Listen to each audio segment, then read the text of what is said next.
Thank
you.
Ah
हृदय कळवळा वैष्णवांचा आषाढी कार्तिकी पंढरीची वारी साधन निर्धार नाही तुळशी माळा गोपीचे चरणळा हृदय कळवळा वैष्णवांचा एका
परब्रह्मलिंगं गजे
बाबाजी सुदा मनोज मार्ले गंगम जितेंद्रियं मन्नादा वरिष्ठं वाताराजनरयुगम्यं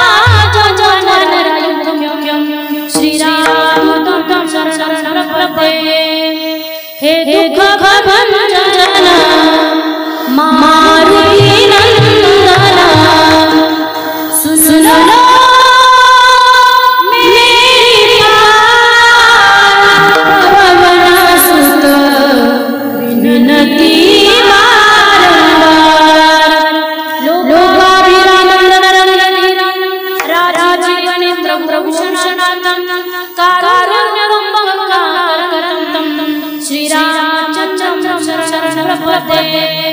चले जीवन हमारा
सतेशं विदित्या सदा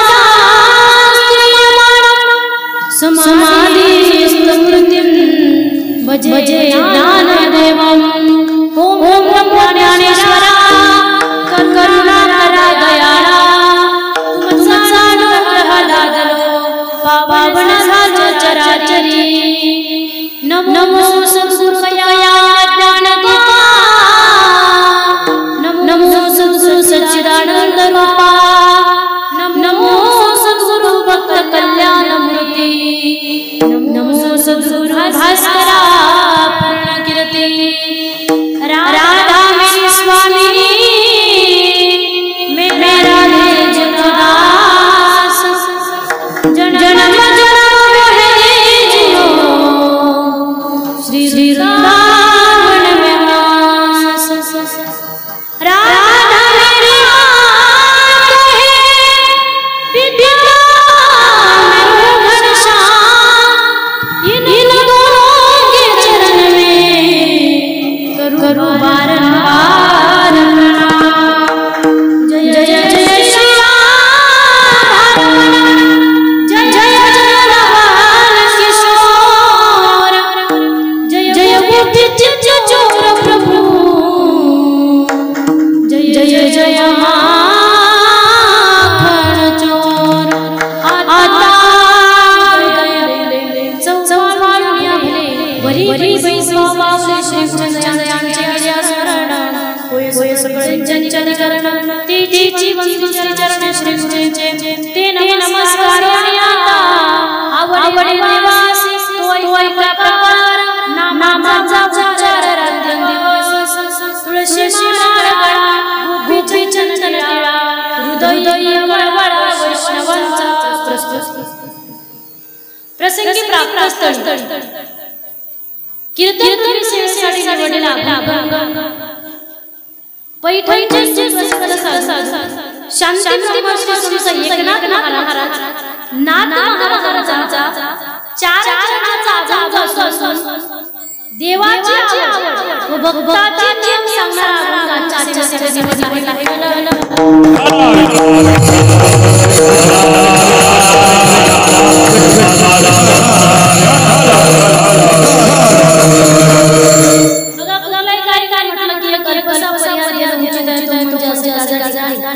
सर्वांनाच माहित आहे आपला आषाढीचा सोहळा पर्वकाळ या ठिकाणी चालू आहे आणि देवशयनी आषाढी एकादशी आहे आणि त्या एकादशीच्या निमित्ताने आज हे कीर्तनाचं नियोजन आहे बघा या ठिकाणी पारेश्वर महादेव स विठ्ठल रुक्मिणी मंदिर श्री क्षेत्र पालखी या पालखी नगरीमध्ये आज आषाढीचा सोहळा मोठ्या जल्लोषाने साजरा करत आहात बघा त्या कार्यक्रमाचे आयोजक आहे श्री ज्ञानेश्वर साहेब सदाशिव सर भानुदास मामा जगदाळे संजय दत्तात्रय बोकाटे आणि संतोषी आवटे बघा या ठिकाणी एकादशीच्या निमित्ताने केलेल्या कीर्तनाचं नियोजन आहे आणि त्या कीर्तनाच्या निमित्ताने निवडलेला भगवान श्री एकनाथ महाराजांचा बघा तुकोबरायांचा अभंग एकनाथ महाराजांचा अभंग आजच्या सेवेसाठी निवडलेला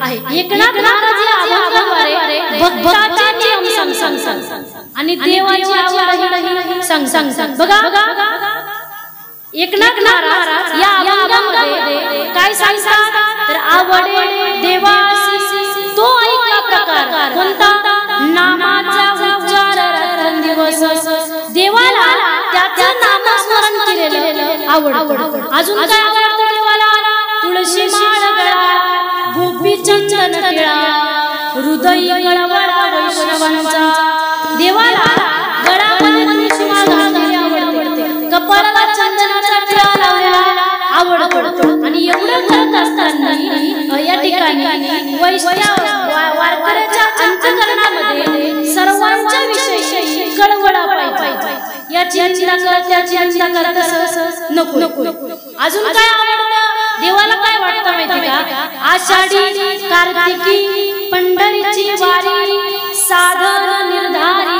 नाही आपण आषाढी कार्तिकीला पंढरीला गेलो वारीला गेलो पाहिजे। मग एकनाथ महाराज म्हणतात या सर्व नियमामध्ये जो भक्त बसतो एका जनार्दनी ऐसा जाने, मग त्या भक्ताला तो देवा परम पूज्य जगी तो भक्त देवालाही आवडतो। या भावाचं एवढं भाव आहे। चिंतन तुम्हाला एकनाथ महाराजांचं आहे सांगायचं आहे की देवाला आवडणाऱ्या गोष्टी आपण केल्या पाहिजे, आपल्याला आवडणारे करायचं नाही। चिंतन तुम्हाला माग चिंतन तुम्हाला कळालं नाही मानत नाही काही बोला काही टेन्शन इकडे चिंतन तुम्हाला सांग बोला पाऊस पडेल का मानत चिंतन तुम्हाला कळालं। मग एक काम करा तुम्ही निवांत झोपून घ्या।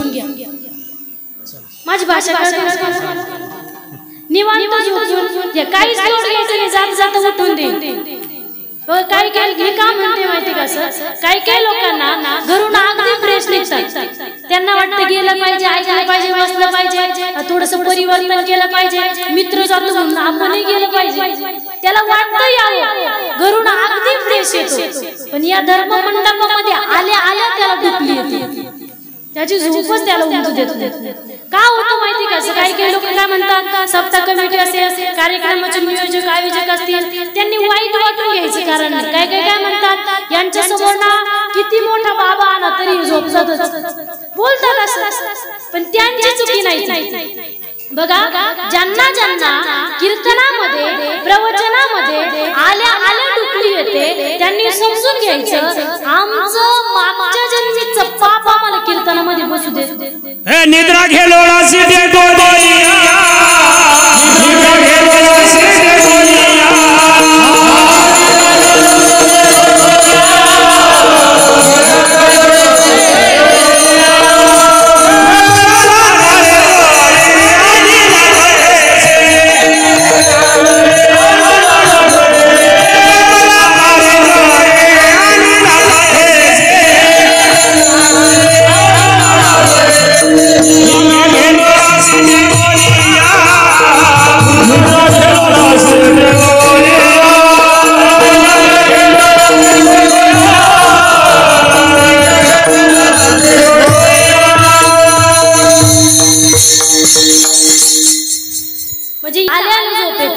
त्यांनी समजून घ्यायचं आमचं मागच्या जन्मीचं पाप आम्हाला इथं बसू दे। इथं आई कीर्तन भजन प्रवचन इथं कीर्तनाला येणं बसणं हे काही प्रत्येकाच्या नशिबात नाही। बघा ज्यांचं पुण्य असेल तेच या ठिकाणी येतात, कुणी नाही। बघा ज्ञानोबराय म्हणतात देवाविषयी आवड निर्माण व्हायला फार पुण्य लागते। बहुत सुकृताची जोडी म्हणून विठ्ठली आवड फार पुण्य लागतं, तेव्हा देवाविषयी आवड निर्माण होते। पण म्हणजे आपण फार भाग्यवान आहोत, आपण इथं आलो ना, आपण फार पुण्यवान आहोत। काहीतरी आपलं मागच्या जन्मीचं पुण्य असेल तेव्हाच आपण या ठिकाणी आलो। बघा नागेंद्र महाराज म्हणतात जन्मो जन्मी आम्ही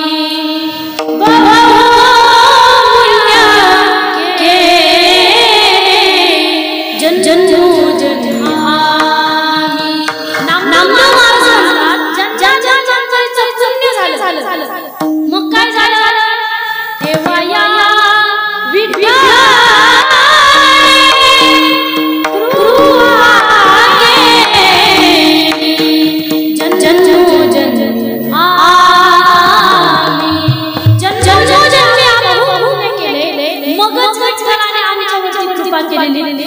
आपणही फार भाग्यवान आहोत। बघा या ठिकाणी कीर्तन येण्यासाठी फार पुण्य लागतं, कीर्तन येण्यासाठी फार पुण्य लागतं। हे मानवी शरीरावर आपण जन्माला आलो ना, हे फार पुण्याची गोष्ट आहे, फार पुण्य लागते मानवी शरीरावर। आपण बघा मानवी शरीरासाठी किती पुण्य लागतं, जेवढं तेवढं पुण्य लागतं। बघा शास्त्रामध्ये गुण वर्णन आहे, ज्या वेळेस मनुष्याचं समान पुण्य होईल ना परत मानवी शरीर विठ्ठल विठ्ठल विठाला विठाला विठाला विठाला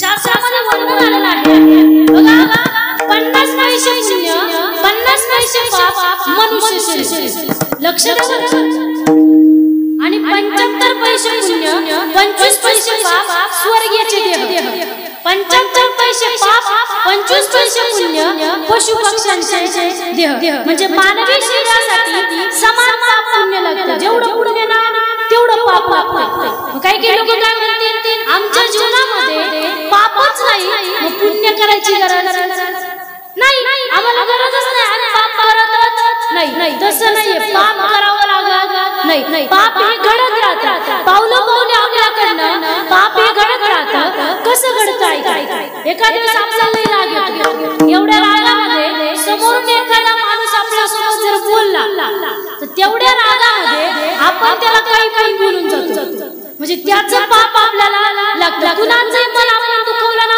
त्याचं पाप आपल्याला लागतं दररोज पाय चालत असताना कितीतरी बारीक जीव आपल्या पायाखाली मरतात ते काय आपल्याला कळत नाही त्याचंही पाप आपल्याला लागतं मग त्या पापाला जोडीदार म्हणून पुण्य करायची गरज आहे बघा पुण्य हे करावं लागतं पाप हे घडत राहतात मग एक जण मेल्यानंतर देवाकडे गेले देवाला म्हटलं देवा काढ आपला पाप पावण्याची किती पाप झालं किती किन्न झालं त्याला हिशोब काढ मग देवाने त्याचा पाप पावण्याचा हिशोब काढला देव म्हणते बघ तुझ्याकडनं मृत्यू लोकामध्ये जीवन जगत असताना 47 पैसे पुण्य घडले म्हणजे माणसाच्या शरीरासाठी किती पैसे पुण्य कमी पडलं झोपल्या एक दोन येताना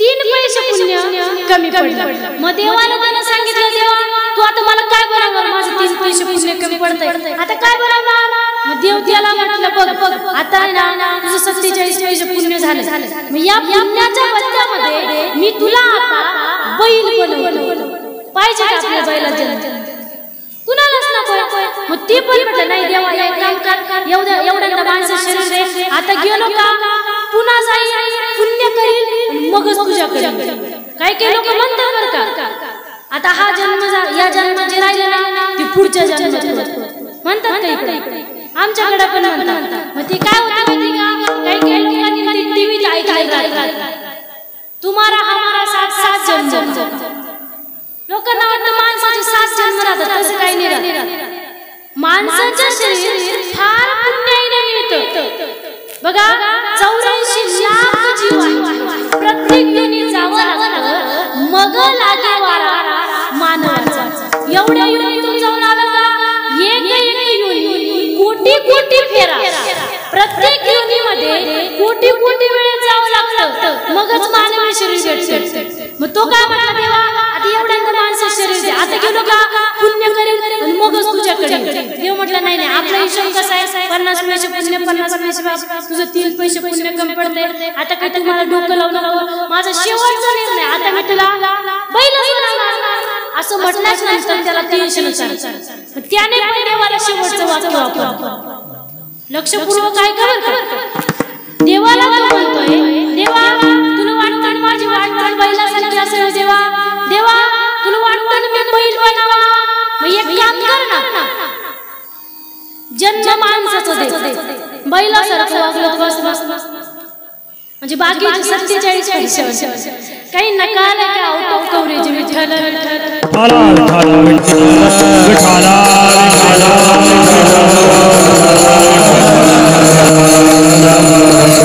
मानवी शरीरासाठी फार पुण्य लागतं आपण या ठिकाणी आपण फार पुण्यवान आहोत त्यात आपल्याला मानवी देह भेटला ही पण फार पुण्याची गोष्ट आहे मग आज निवडलेला अभंग एकनाथ महाराजांचा बघा आधी ज्याचा अभंग आहे त्याचा अधिकार कळलं की मग ऐकायला जरा बरं वाटतं असं कोणी सांगितलं की मी काय आधी ऐका वाटत नाही काय काय काय वेळेस काय होतं, आपण जर 10वीची परीक्षा दिली, 10वीच्या परीक्षेमध्ये चांगल्या मार्क्सने आपण जर उत्तीर्ण झालो, पास झालो, तर काही काही लोक आपल्याला सल्ला देतात, एक काम कर तू या कॉलेजला ऍडमिशन घे, एक काम कर तू ITI कर, तू डिप्लोमा कर, तू इंजिनियर, काय असेल नसेल आपण ते त्याला सांगतो. पण तो जो असतो ना तो 10वी वाला, तो समोरच्याकडे बघतो,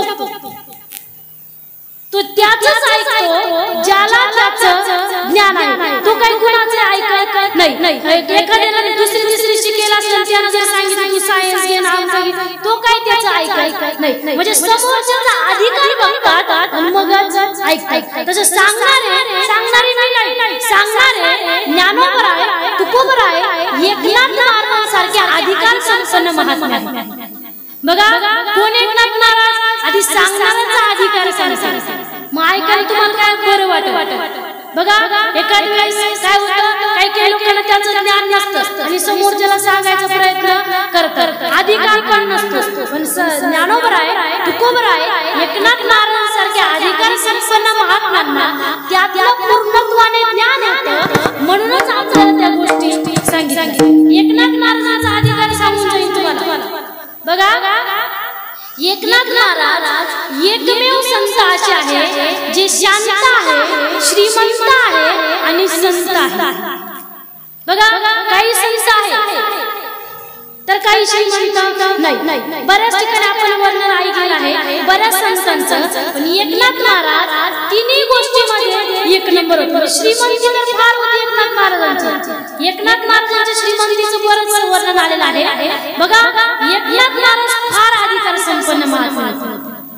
एकनाथ महाराजांचा अधिकार सांगायला गेलं तर एकनाथ महाराजांच्या घरी स्वतः भगवान विठ्ठलाने 36 वर्ष पाणी वाहण्याचं काम केलेलं आहे. कावडीने चक्र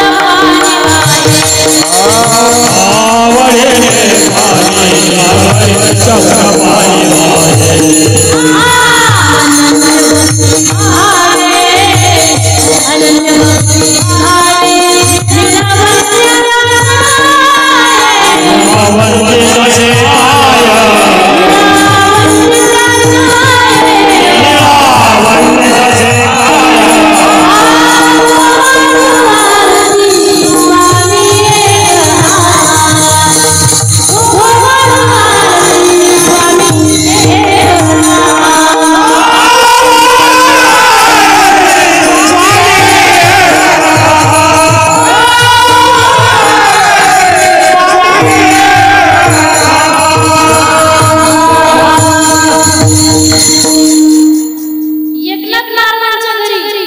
भगवंताने काम केलेलं आहे.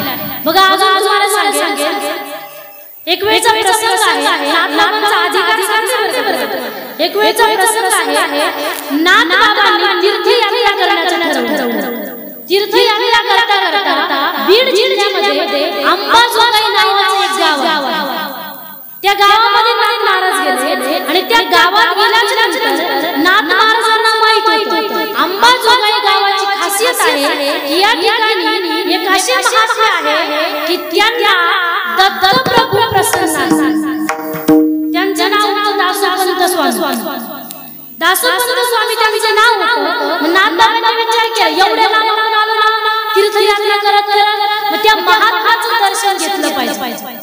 आपण एखाद्या तीर्थाला जर गेलो, तीर्थामध्ये एखाद्या ठिकाणी आणखी एखादं तीर्थ लागलं तर आपण दर्शन करूनच येतो.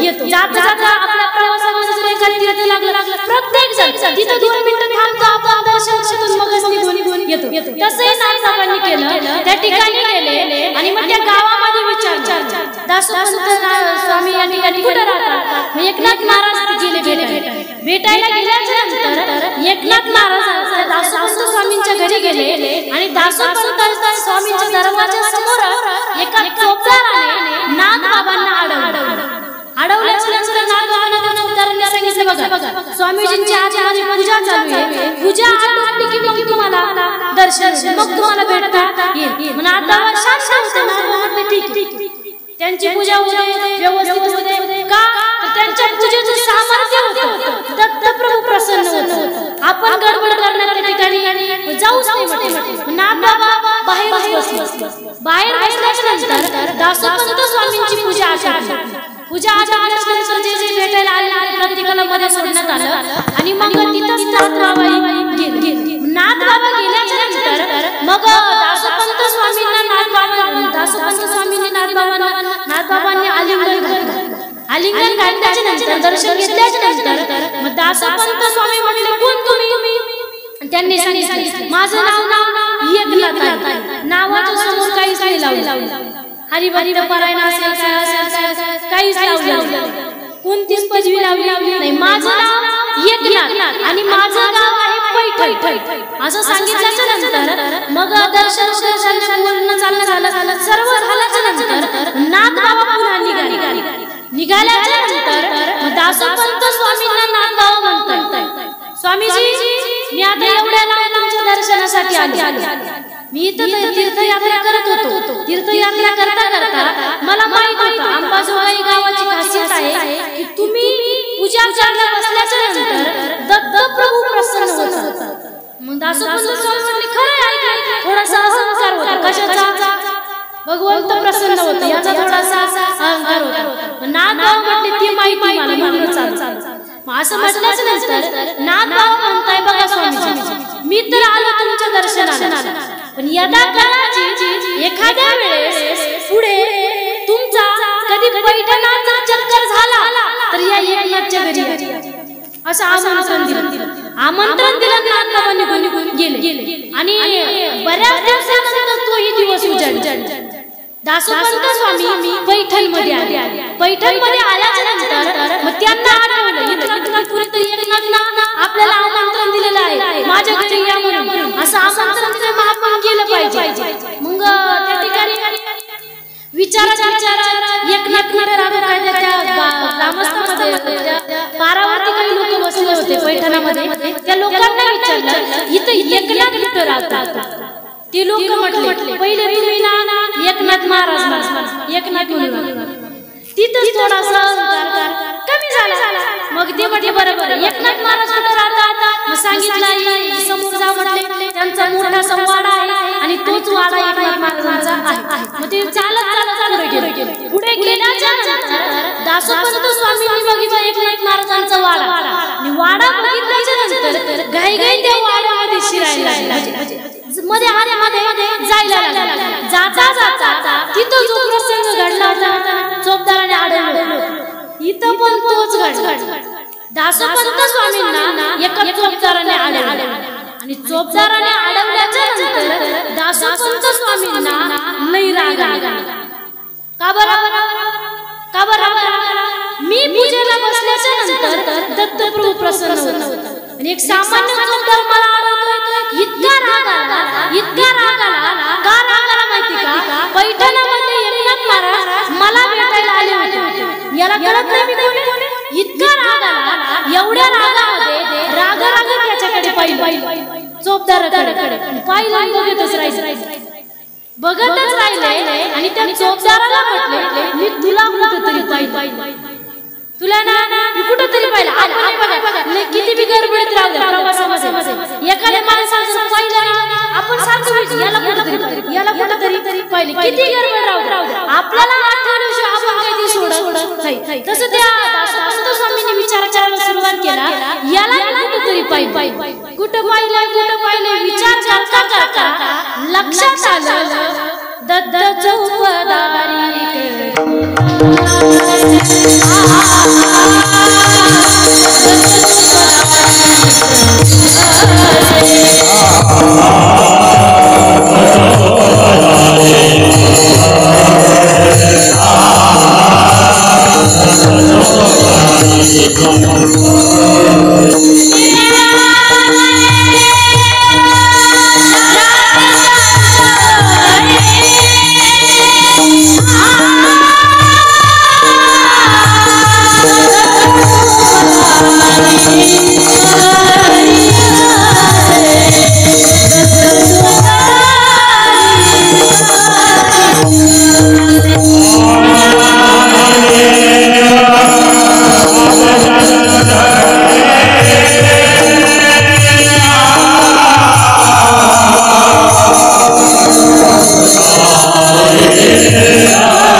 करीसे निळावणे देव राबे त्यांच्या घरी. बघा मी काय सांगते माहिती का, ज्या दत्त प्रभूंची पूजा केल्याच्या नंतर दासोपंत स्वामींना दत्त प्रभू प्रसन्न व्हायचे. ते दत्त प्रभू नागबाबांच्या वाड्याची चौचार करतात. म्हणजे किती अधिकार संपन्न महात्मे महाराज असतात. एवढे अधिकार संपन्न महात्मे आपल्या सोबत बोलतात ना, मग आपण ऐकले पाहिजे त्यांचे. नागबाबा काय सांगतात, देवाला जे आवडतं ना ते आपण केलं पाहिजे. मग काय आवडतं देवाला, अभंगाच्या पहिल्या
जन्माच्या दुःखापासून जर मला सोडवलं तर मी तुझं रात्रंदिवस आठवण काढेन.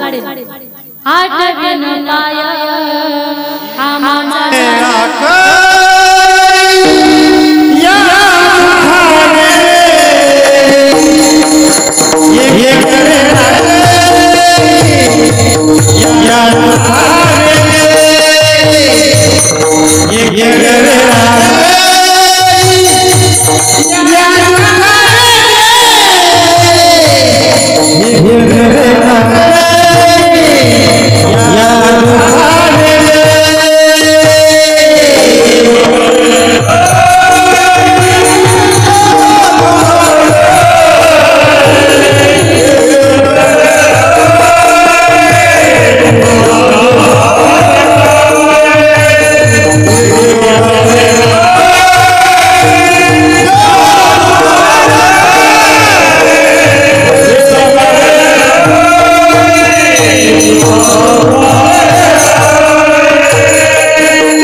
आपण येण्याच्या वेळेस देवाला नवस कबूल करून आलो.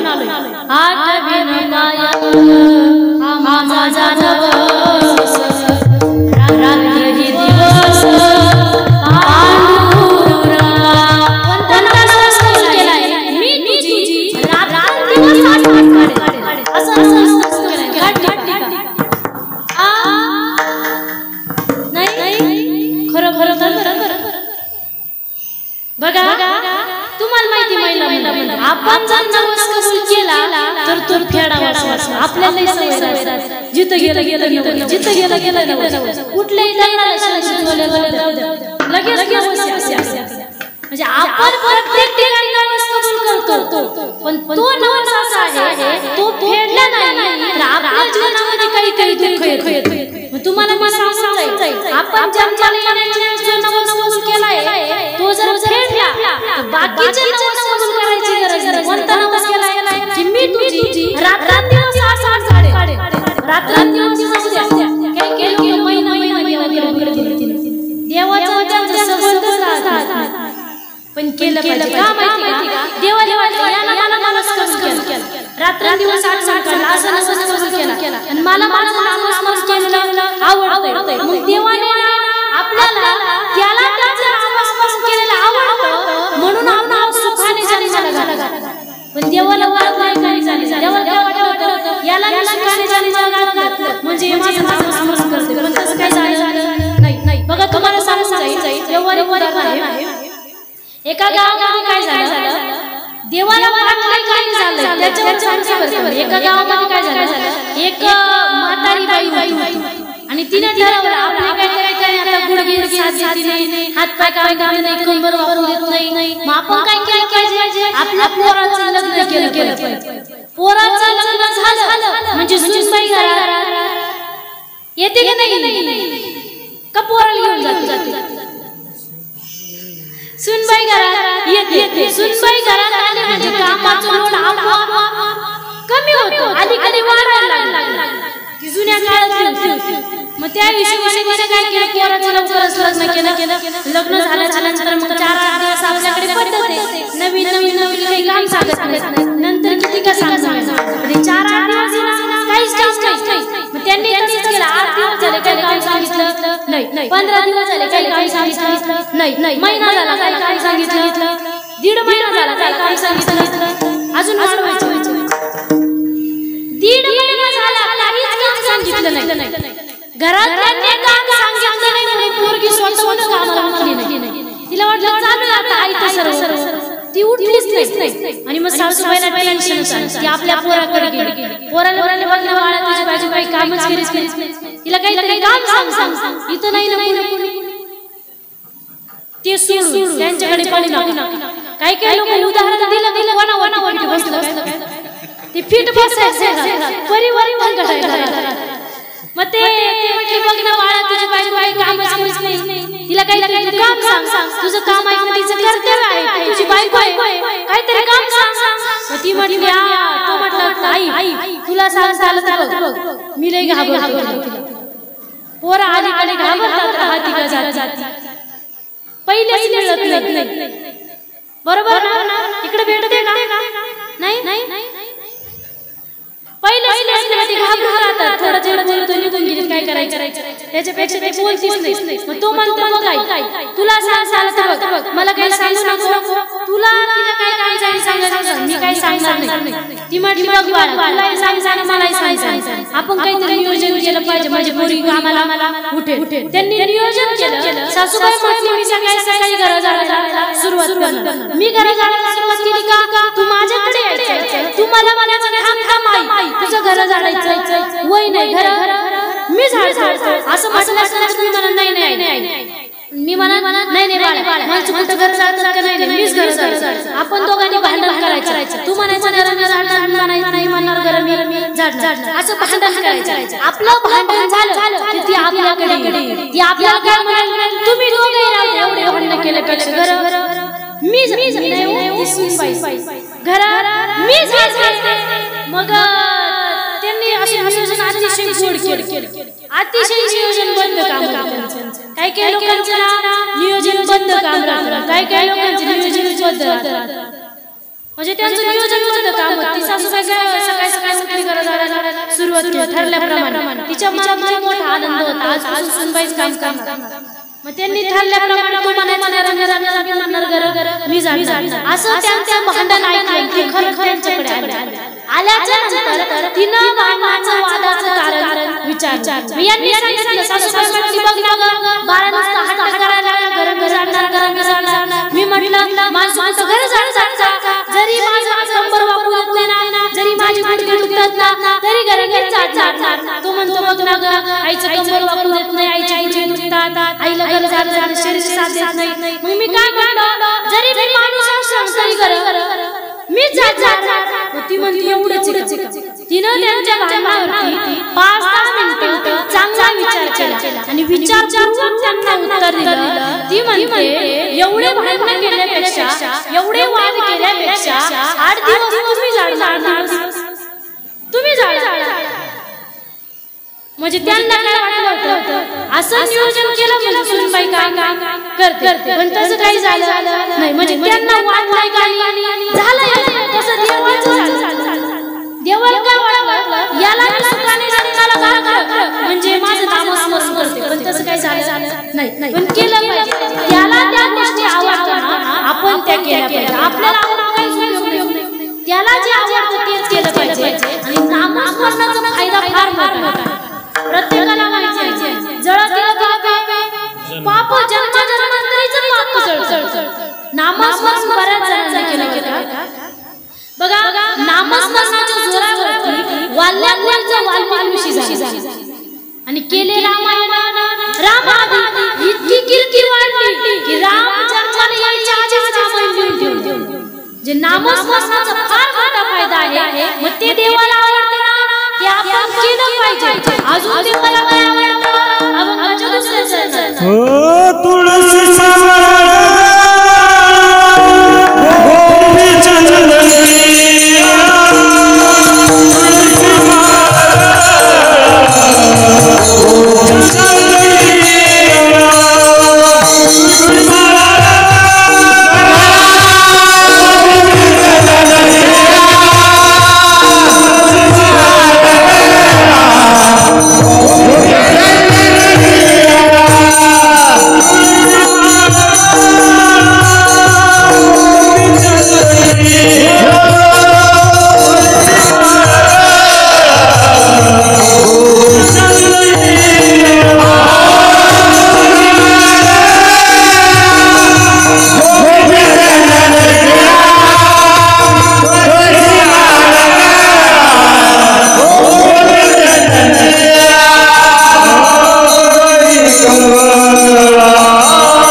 बघा.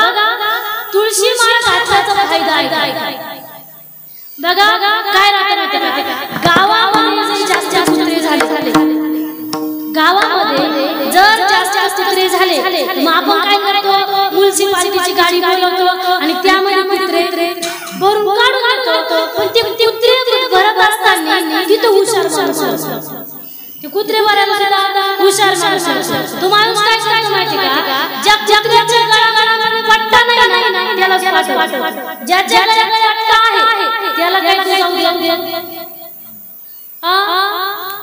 कुत्र्याचं सांग ज्याच्या गळ्यामध्ये पट्टा आहे त्याला काय सोडून देतो त्याला काय म्युनिसिपालिटीची गाडी भरत नाही पण ज्याच्या गळ्यात पट्टा नाही त्याला लगेच पाठवलं तसं आपलं यमाचे दूध जर घ्यायला आले ज्याच्या गळ्यात पट्टा तुळशीची माळ नाही त्याला घेऊन जातात ज्याच्या गळ्यात तुळशीची माळ आहे त्याला घेऊन घ्यायला म्हणजे फार मोठा फायदा आहे तुळशीच्या माळेचा तुळशी माळ घातली पाहिजे आणि कपाळाला गोपी चंदनाचा टिळा लावला पाहिजे बघा अजून काय आहे हृदयी कळवळा वैष्णवांचा बघा त्या भक्ताच्या अंतःकरणामध्ये बाकीच्या लोकांविषयी कळवळ पाहिजे नंतर काही लोक फार भक्ती करतात याची निंदा कर त्याची निंदा कर त्याची निंदा कर असं नाही पाहिजे आपल्या अंतःकरणामध्ये प्रत्येकाविषयी चांगलीच भूमिका पाहिजे प्रेमच पाहिजे प्रत्येकावरती जो प्रेम करतो त्याला वैष्णव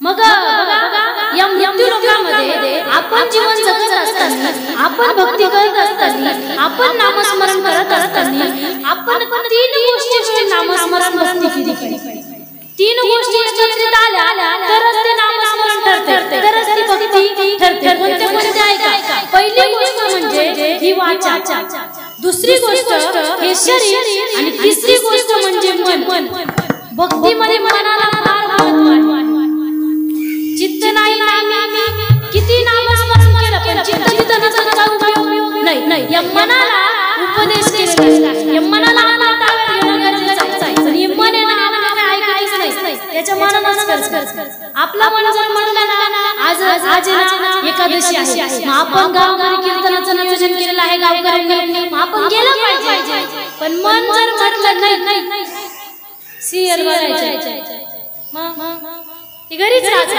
मनाच्या मागे पळतो पण मन आपल्या ताब्यात घेणं गरजेचं आहे बघा संत वैष्णव वर्णन करतात मन किती चंचल आहे मन ओढाय उभ्या पिकातल ढोर किती हाताला हिरियत पिकावर जगाईला मालक नसतो ना ती सारखं जायचं जिथं जाऊ म्हटलं ना तिथं जाते जिथं जे खाऊ नको म्हटलं ना ते खाते जे पिऊ नको म्हटलं ना पाणी ते पण पिते असं कुठं जाईल सांगता येत नाही संत महात्मे काय म्हणतात या मनाला ताब्यात घेणं गरजेचं आहे माझ्या मनाला छंद माझ्या मनाला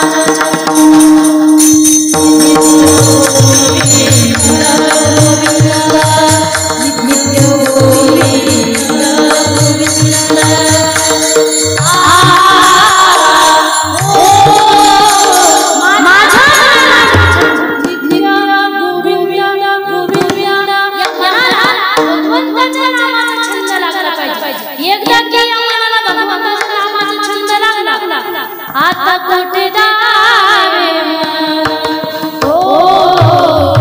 आता कुठे जावे तुझे चरण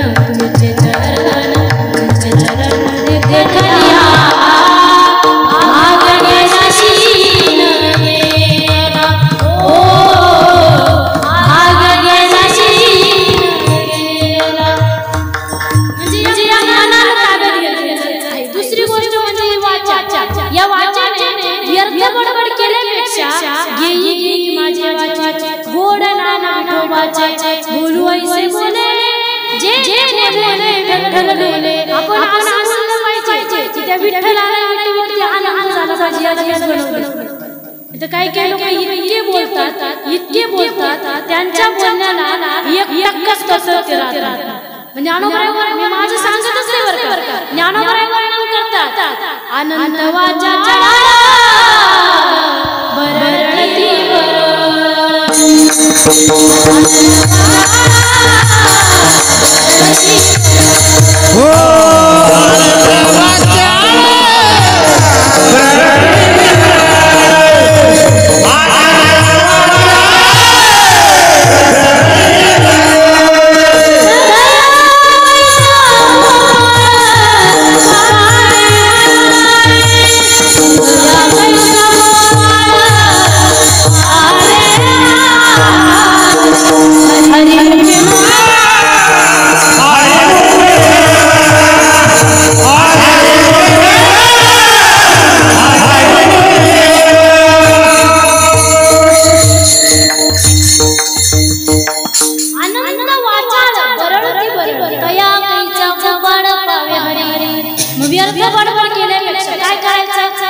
तुम्ही मनाच म्हणताय पण म्हणत काय काय काय हरी हरी म्हणा हरी हरी म्हणा पुण्याचे आपण त्या देवाचे नामस्मरण केलं पाहिजे या वाचनाने.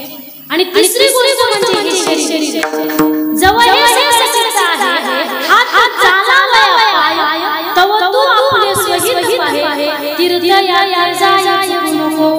जोपर्यंत शरीराला ताब्यात आहे तोपर्यंत तीर्थयात्रा केल्या पंढरपुराला गेलं पाहिजे वारी गेला पाहिजे. बघा आपल्याला जसं होईल तसं जेवढी सोय होईल तेवढं आपल्याला ते पंढरीला गेलं पाहिजे वारीमध्ये चाललं पाहिजे. भारतभरामध्ये वेगवेगळ्या प्रकारचे तीर्थक्षेत्र प्रत्येक तीर्थाच्या ठिकाणी गेलं पाहिजे. मग काही काही लोक म्हणतील तुम्ही गेले नाही काय काय लोक लगेच आमच्याकडे तुम्ही तर काय वारीला गेलाय पण या वर्षी चुकली त्या ठिकाणी काही मागच्या जन्माचं फार पुण्य असेल या वर्षी माझी पण वारी पण वारी चुकली नाही. वारीला आपण गेलो पंढरपुराला फार आनंद राहतो बरं का. वारीमध्ये आपल्याला खरंच सुख जर अनुभवायचं असेल तर वारीला गेलं पाहिजे. बघा तिथे गेल्यानंतर आपल्याला काही आपली काही सीम राहत आपल्याला काही तिथं ध्यान राहत नाही आपल्याला तिथं खाली फरची राहत झोपायला. आपण ज्या राहुट्या करतो त्या राहुट्यामध्ये राहावं पण तिथं गेल्यानंतर आपण असं त्या ठिकाणी आपण जर त्या राहुट्यामध्ये झोपलो तिथे काही गाडी राहत तिथं जर झोपलो तर 5 मिनिटं झोप लागतात.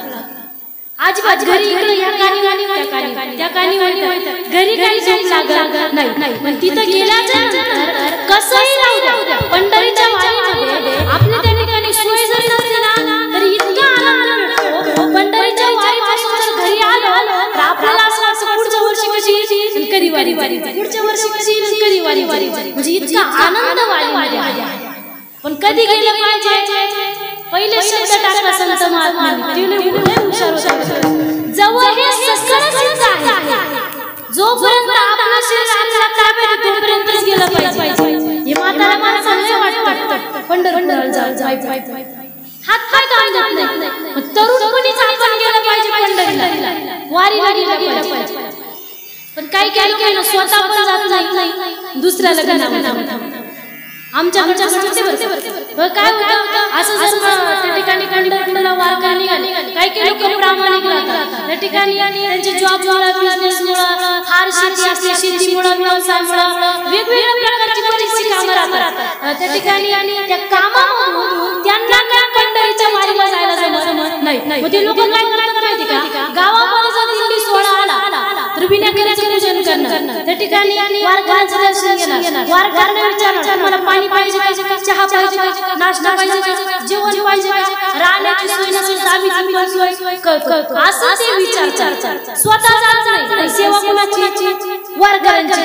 पण काही लोक उलटे बुद्धीचे राहतात स्वतः पण जात नाही पण जे जातात ना त्यांना नाव ठेवल्याशिवाय राहतात. काही लोक जर वारकरी पंढरीला निघाले पोट भरायला डायरेक्ट म्हणतात. तुम्हाला सांगून जाईल वारकऱ्याची जर परमात्मिक श्रीमंती बघितली ना आपलं डोकं बंद फार श्रीमंत आहे वारकरी. बघा तुम्ही अनुभव घ्यायचा असेल तर अनुभव घ्या. एखाद्या वारकऱ्याला आपण जर घरी नेलं त्याला जर सांगितलं बाबा हा आपला बंगला कोटी खर्च केला, कोटी ती बघत सुद्धा तो बंगला बी तिकडं, तू बी तिकडं, त्याला काय गरज नाही. म्हणजे इतकी परमार्थिक श्रीमंती वारकऱ्यांच्या जीवनामध्ये असते. फार श्रीमंत असतात वारकरी, त्यांना काही साधं समजायचं नाही. बघा आपल्या महाराष्ट्रामध्ये पंढरीची वारी हा सोहळा आपल्या महाराष्ट्राचं नाक आहे. फार त्या ठिकाणी मोठा सोहळा असतो.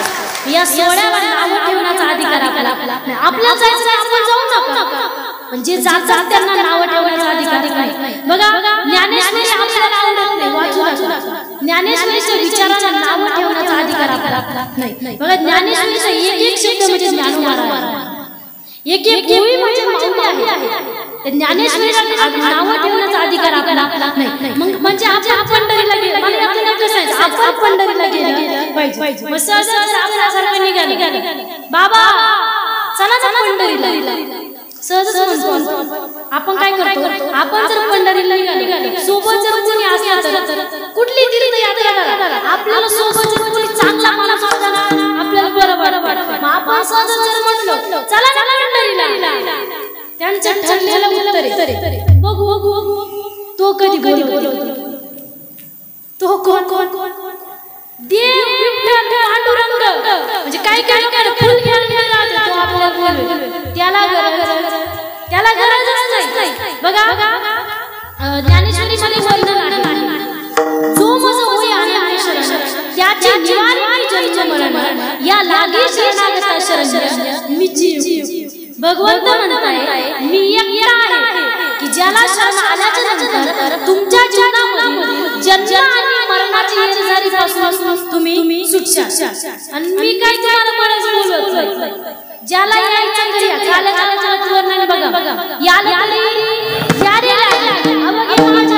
मागे म्हणजे काय माहिती का, तुम्हाला यायचं तर या, माझी बळजबरी. भगवंत म्हणतात माझी बळजबरी नाही, पण आल्याच्या नंतर आजी जे पोटवळी पुरे मनाला तोवरी, तुम्हाला पोटभर देण्याची जबाबदारी माझी. तुम्हाला यायचं तर या. बघा तुम्हाला सांगून जाईल तो आपल्याला बोलवणार नाही. का माहिती का, आपल्याला त्या ठिकाणी बंगला असेल, गाडी असेल, जनसंपदा असेल, प्रॉपर्टी असेल, नातेवाईक असेल, बायको असेल, मुलं असेल, जे काही मित्र परिवार असेल, सगळं देवाने दिलं फुकट, काहीच नाही. ज्या गोष्टी आपल्या देवाने दिल्या, बंगला असेल, गाडी असेल, ज्या गोष्टी दिल्या त्या गोष्टीवरती आपल्याला एवढा अहंकार मग देणार ते बोलवतच नाही, त्याला गरजच नाही. तो म्हणतो मला गरज नाही, तुम्हाला यायचं तर या. बघा मी काही तुम्हाला बोलवणार नाही. बघा संत महात्मा म्हणतात देव काय आपल्याला बोलवणार नाही, आपल्याला स्वतःला जावं लागेल. पण त्याने जर ठरवलं याला बोलवायचं, कोण जो म्हणला देवाने बोलवलं जाऊ, याला बोलवायचं, त्याने जर ठरवलं मग ते परत नाही पाहिजे.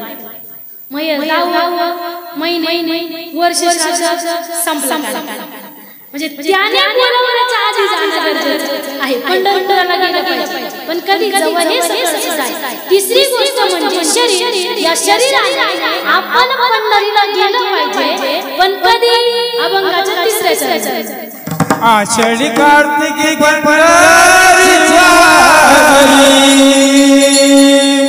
आषाढी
आषाढी तुळशी माळा चंदन टिळा हृदयी कळवळा वैष्णवांचा। या ठिकाणी वारकरी संप्रदायाच्या नियमानुसार विठोबरोबर भजन होईल। आपली वेळ संपलेलीच आहे। ज्यांनी ज्यांनी आपले हात सोबत आणले त्यांनी करावं काही लाजायचं नाही। विठोबा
सांगितल्याबरोबर सर्व हात केले सर्वांचे आभार मानते आणि न सांगता हात खाली केल्याबरोबर पण केलं फार गोड असतं। श्रीराम जय राम जय जय राम श्रीराम जय राम जय जय राम श्रीराम जय राम जय जय राम श्रीराम जय राम जय जय राम श्रीराम जय राम जय जय राम श्रीराम जय राम जय जय राम विठ्ठल माझा माझा माझा माझा माझा विठ्ठल माझा मी विठ्ठलाचा विठ्ठल माझा मी विठ्ठलाचा विठ्ठल माझा मी विठ्ठलाचा विठ्ठल माझा माझा माझा माझा विठ्ठल माझा मी विठ्ठलाचा। नमः शिवाय ओम नमः शिवाय हर हर नमः शिवाय। बोला बोला सर्वांनी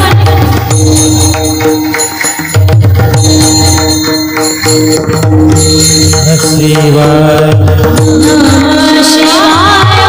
नमः शिवाय हर हर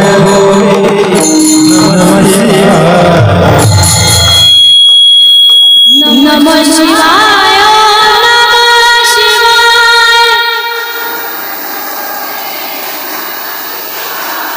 नमः शिवाय वाह वाह वाह नमः शिवाय नमः शिवाय हर हर भोले नमः शिवाय वाह वाह वाह।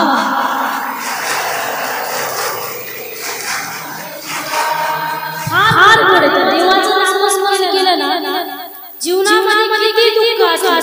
फार सुंदर हरे मुरारी हे नाथ नारायण वासुदेवा हे नाथ नारायण वासुदेवा हे नाथ नारायण वासुदेवा हरे राम राम राम हरे हरे हरे कृष्ण कृष्ण कृष्ण हरे हरे हरे राम राम राम हरे हरे बघा फार गुण देवाचे नाम केलं पाहिजे ठिकाणी कारण ते देवाला आवडते नामाचा उच्चार रात्रंदिवस तुळशी माळा गोपीची चंचला हृदय कळकळा श्रवणाचा आषाढी कार्तिकी पंढरीची वारी साधा हृदय कळकळा वैष्णवाचा बघा देवाला आवडतं ते आपण केलं पाहिजे देवाला नामस्मरण केलं आवडतं आषाढी कार्तिकीच्या सोहळ्याला गेलेलं आवडतं देवाला तुळशी माळा घातलेला आवडतं चंदनाचा टिळा लावलेला आवडतो एवढ्या नियमामध्ये जो भक्त बसतो तो देवाला आवडतो अभंगाच्या शेवटी Oh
मिनिटं जास्त झाले त्याबद्दल मी सर्वांची माफी मागते.